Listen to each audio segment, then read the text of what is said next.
English learners. Welcome back to English Pod. My name is Marco. And I'm Erica.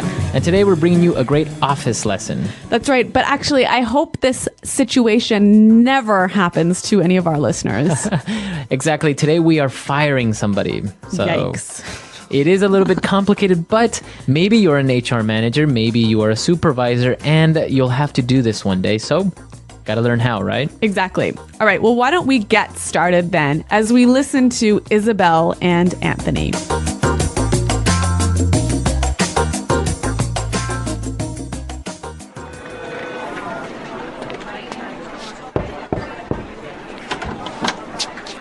Hi, Isabel. You wanted to see me?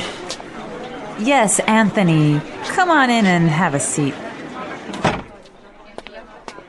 Is everything okay? You seem a bit preoccupied. Well, Anthony, this is not going to be an easy conversation. The company has made some decisions which will have a direct impact on your employment. Okay. I don't want to beat around the bush, so I'm just going to come out with it. We're going to have to let you go. What? Why? I mean, just like that, I'm fired? I'm sorry, but to be honest, you're a terrible employee. What? I resent that. Anthony, you were caught making international calls from the office phone. You called in sick 8 times this month. And you smell like alcohol.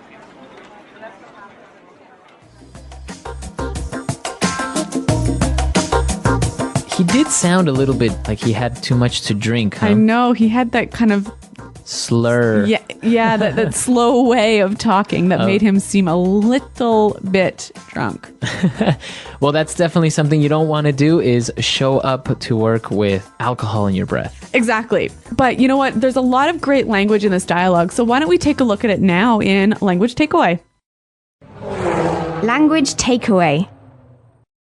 All right, well, I want to look at 3 words here. Now, the first one, Anthony said that Isabel was preoccupied. Preoccupied. Preoccupied. Okay, so if somebody is preoccupied, They're not focused. maybe they're a little bit worried. Yeah, they're thinking of something else. Okay. Why don't we take a listen to a few examples of how this word is used? Example 1. James is really preoccupied. I think he's having some family problems. Example 2. Oh, were you talking to me, honey? I'm sorry. I'm just really preoccupied with work. All right, so very clear now, preoccupied. Let's move on to our next word, direct impact. Direct impact. A direct impact. All right, so again, Isabel told Anthony that the decision will have a direct impact on his career. Mm-hmm. It will have a noticeable or impact or effect on his career. Okay, so a direct impact. And what about our last word? Well, Anthony said, I resent that. Resent. Resent. Okay, now this is spelled exactly like resent, like with an S, right? That's right. R-E-S-E-N-T. But you pronounce it like a Z. Mm-hmm. Resent. Resent that. So what does it mean if you say, I resent that? It means I find that insulting. I find that to be not true. Yes. Okay, I resent. All right, Marco. Well, how do you use this word? Well, if somebody tells you you're lazy, Okay. right? Then you might say, hey, I resent that. Right. I do a lot of work. I'm not Yeah. lazy. Yeah, so it's always something that you use after someone insults you. Right. Or says something that you find to be not true. Mm-hmm. Okay. Resent that. And I guess with this, it's time for us to listen to this dialogue again, and then we'll come back and look at some great phrases.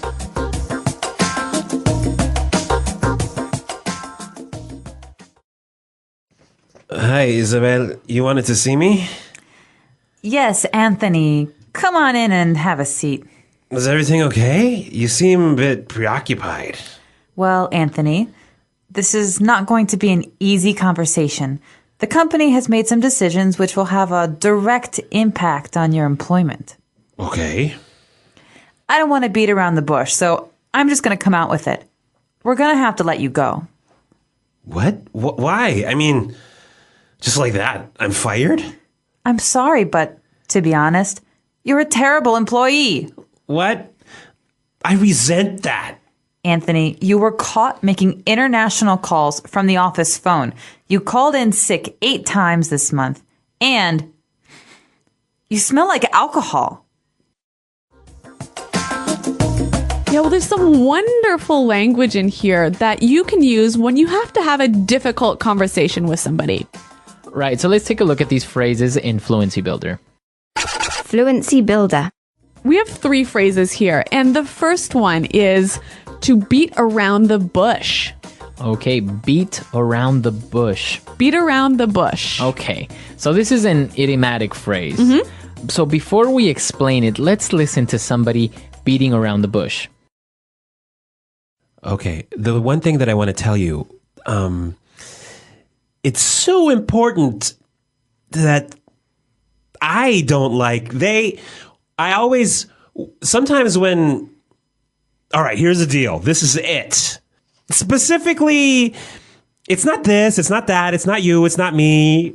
It's everyone. It's everything. Do you understand what I'm saying? So as you can tell, the person has something to say, but They're taking a long time to say it. right, you're kind of looking for the right or maybe more polite words to say something. Exactly. So that is to beat around the bush. Now, the opposite of to beat around the bush is to come out with it. Okay, come out with it. Come out with it. So maybe you're talking to your friend and he's beating around the bush, so you can just say, hey, come out with it. Tell me. Tell me, just Yep. what is it, Exactly. right? Come out with it. Be direct. When Isabel finally came out with it, she told Anthony that we're going to have to let you go. Let you go. Let you go. So this is actually a nicer way of saying you're fired. Yeah, it's a little bit more polite, isn't it? Right? We're going to have to let you go, or Oh, I was let go from my company. right. So a synonym for to be fired.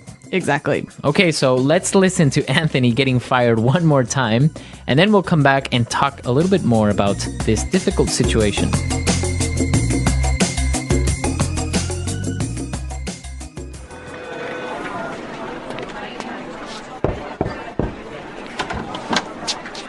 Hi, Isabel. You wanted to see me? Yes, Anthony. Come on in and have a seat. Is everything okay? You seem a bit preoccupied.